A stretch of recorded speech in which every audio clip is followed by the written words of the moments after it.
The following is a presentation of the Eagles Sports Network. Joined by Carson-Newman track and field coach David Needs. I'm Eric Cain here on the Eagles Sports Network. Coach, you're set to take the team to the South Atlantic Conference Championships over in Hickory, North Carolina on the campus of Lenore-Ryan. This meet a little different than most meets, but first, what's the thought process going into the league meet this weekend? You know, I think that we want to go into the meet and we want to win. That sounds kind of obvious from a track coach, but most meets we want good times, we want good distances, we want good marks. This week we really it's who we're competing against and beating the people that are next to you. Now, ideally we want great times to go with that, but we really, it's about place, and this is the only meet really we do that in a year where it's place is the thing that matters most. So, for our athletes, a little bit different mindset, a little bit different thought process, a little bit of, hey, it's about beating the person next to you, not just how good I can run, but about beating people and what position I am and so forth.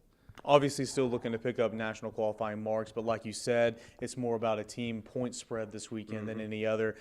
You'll have a lot of athletes competing in some events that they're not usually competing in. Right. Tiana Mills will be competing in probably 6 or 7 different events where she's only predominantly competing in the triple and long jump, and there's many more athletes like that. So who are some other athletes who are going to be stepping out of their comfort zone this weekend? Well, Tiana she'll do the discus, and she was a discus thrower in high school, and she'll get to do that, which is not the usual double with discus and triple jump going on at the same time. But Tanner Stepp's going to throw the javelin. He does this a couple times a year and has done well for us.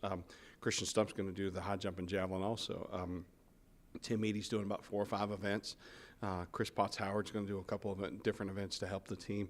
We got a lot of people that are trying to look at ways. Shelby Reynolds is somebody that will be very busy this weekend, and we have some. And then we're like really condensing what they're going to do down to 1 or 2 events, so they can maximize their effort in that 1 or 2 events that they're in. Preseason, the men were picked 4th to finish in the South Atlantic Conference, the women 6th.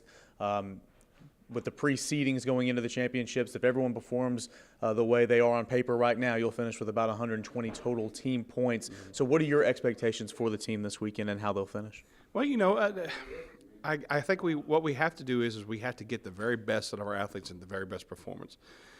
It says a lot about you how you perform in a championship situation. We know that in all of sport.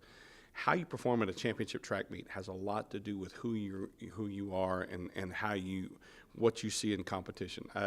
Is the little aches and pains going to keep you from being successful? Is hey, I'm really tired. Will I shut it down or will I keep competing? That has a lot to do with who we are.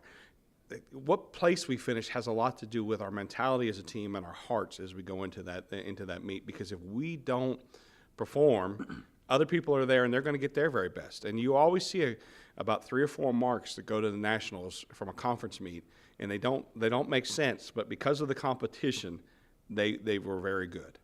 Well, thank you, Coach, for the time, and best of luck to you and your team this weekend. Thank you very much. He is Carson-Newman track and field coach David Needs. I'm Eric Cain here on the Eagle Sports Network.